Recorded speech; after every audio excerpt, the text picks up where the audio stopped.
দেখাত হ্যান্ডসাম হাতত আইফোন কাণ্ড আকৌ জঘন্য ধনীৰ দুলাল অব্দাহীয়ে গুৱাহাটীৰ বন্ধ কোঠাত এগৰাকী যুৱতীৰ সৈতে যি কাণ্ড কৰিলে জানিলে বুকু কঁপি উঠিব আপোনাৰ যুৱকজনৰ নাম অব্দাহী জামান দেখাত হ্যান্ডসাম এইজন যুৱকৰ চৰিত্ৰ জানিলে চকু কপালত উঠিব আপোনাৰ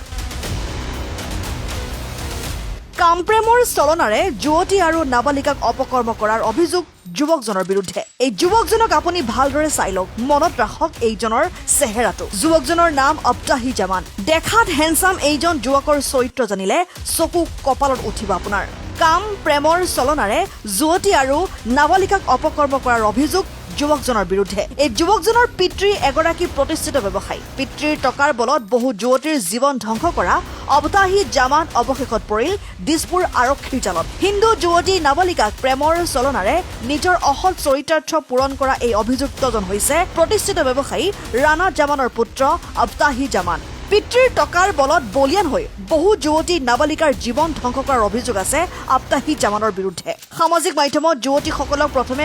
মিঠা কথা কৈ প্ৰেমৰ জালত পেলাই অব্দাহীয়ে শেহতীয়াকৈ গুৱাহাটী মহানগৰীৰ এখন আগশাৰীৰ কোচিং চেণ্টাৰত অধ্যয়নৰত যুৱতীক প্ৰথমে পেলালে প্ৰেমৰ জালত পৰাৰ পিছতেই অব্দাহী জামানে যুৱতীগৰাকীক কৰিবলৈ আৰম্ভ কৰিলে মানসিক আৰু শাৰীৰিক অত্যাচাৰ